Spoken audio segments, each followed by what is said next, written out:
Good morning, folks. I'm Dr. Nile, and I will be giving you your briefing.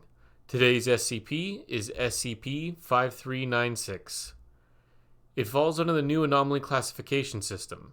I have included a brief summary of the Anomaly Classification System in the paperwork on each of your desks. Classification as follows. Level 1. Unrestricted. Containment Class. Safe. Disruption Class. Dark. Risk Class. Notice. Special Containment Procedures.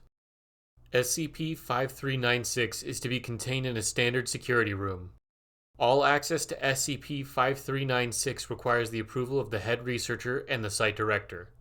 Should personnel suffer from feelings of inadequacy or imposter syndrome, access to SCP-5396 may be requested. Description: SCP-5396 is an antique gilt wood mirror estimated to have been created around the year 1860. It is decorated with a simple pattern along its sides, with an additional ornamental carving placed above it. A groove consistent with bullet hole markings can be found on the top of the frame, with traces of gunpowder surrounding it. See Addendum 5396.01.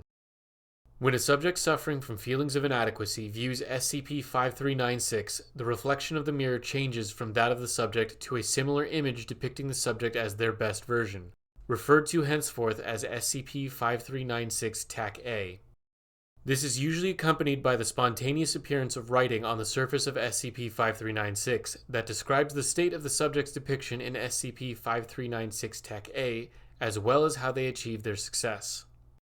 Subsequent testing with the Gram Parallel Universe instrument has revealed that the best version of a subject depicted in SCP-5396 TAC-A are equivalents of the subject retrieved from other parallel universes. Test Log. Subject: D3467, convicted 3 times for larceny. Grade school dropout, was forced to commit crimes in order to feed his family. Prior to test, subject answered that his ambition was to become a salesman. Results: Subject's SCP-5396 TAC-A showed D3467 in an expensive suit at a car exhibition. Multiple individuals, later found to have been D3467's accomplices in his crimes, were presenting vehicles for interested customers. Inscription on the top left corner reads, "A great innovator in the field of automobiles. You worked 3 jobs when you were only 17. This is the best version of you that could have ever been. This is the best version of you that could still be." Subject: Aldo de Marles, janitor at Site 19. Prior to test, subject was recorded to have discussed his personal life with his coworkers, stating that he felt like, quote, "a lousy husband, can't even provide for my 3 kids." End quote. Results: Subject's SCP-5396 TAC-A showed de Marles as an old man at a family gathering. 3 young adults, later confirmed to be adult versions of the subject's children, are gathered around a table together with an elderly woman, later confirmed to be Lena de Marles, the subject's wife. A child aged 5 pulls at his leg, requesting him to eat with them. Inscription on the top left corner reads, "You were a father at 16. You worked day and night to provide for your family. What else could you have done better? Your best version is far into the future. You only need to wait for him." Subject: Dr. Ivan Petrenko, head researcher of SCP-9015. Was noted to have had difficulties performing his job due to multiple bouts of imposter syndrome related to his university thesis. Results: Subject's SCP-5396 TAC-A showed Dr. Petrenko as is. Inscription on the top left corner reads, "You were an established natural philosopher at 22 and universally praised by your peers and superiors.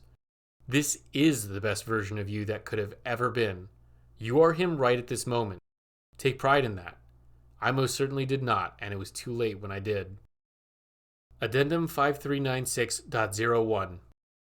Further investigation of the gunpowder and bullet hole found on SCP-5396 has traced the origin of SCP-5396 to a mirror maker called Montgomery Burroughs, who lived in Williamsburg, Virginia from 1824 to 1860.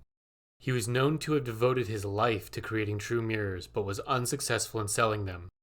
He committed suicide in 1860 through the use of his father's revolver, doing so in the middle of his workshop. One of those feel-good SCPs that you run across every now and again. Well, that's been your brief for today. If you have any questions, don't hesitate to come ask. But if not, enjoy the rest of your shifts.